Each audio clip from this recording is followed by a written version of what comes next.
all his old contacts, placed in what appeared to be adverse circumstances. But these very circumstances were preparing him for his transformation. This brings us to what I call the principle of sacred separation. Just as a pregnant woman carries her unborn child in the silence and privacy of her psalm, you must carry your desire in the silence and privacy of your consciousness. Every time you discuss it, every time you maintain contact with those who doubt it, you're exposing your unborn desire to harmful elements. Let me tell you about a businessman who came to me in desperate circumstances. His company was failing, and he had been constantly discussing his problems with everyone who would listen. His entire network consisted of people who knew him as the owner of a struggling business. I shared with him these principles, and he understood them at a deep level. He stopped attending business networking events where people discussed market difficulties. He cut contacts with his commiseration circle, those friends who gathered to share business troubles. He went into complete silence about his company status. Instead of seeking advice, he sought silence.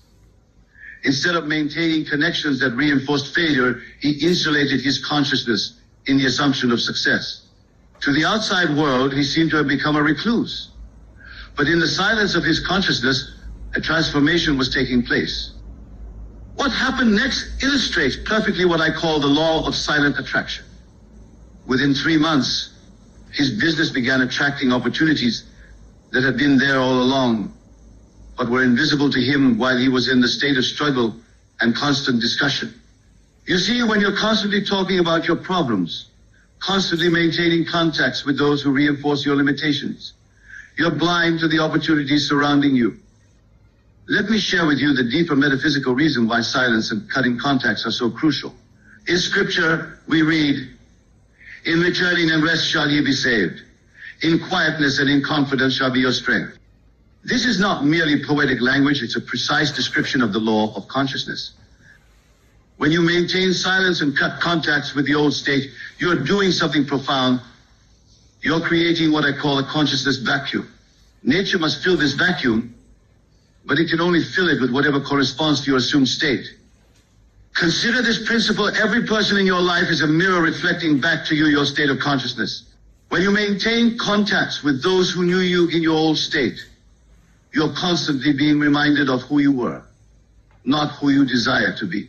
This is why cutting contacts is not an act of rejection, but an act of spiritual wisdom. I remember a teacher who came to me. She had been trying to manifest a position at a prestigious university, but she kept herself surrounded by colleagues who knew her as a struggling substitute teacher. Every conversation, every interaction, every relationship reinforced her current state. She understood these principles and did something that seemed radical to others. She quietly withdrew from her regular social circles. She stopped attending teachers' gatherings where the conversation centered around limited opportunities. She cut contacts with those who consistently reminded her of her current circumstances. Instead, she went into what I call the silence of assumption,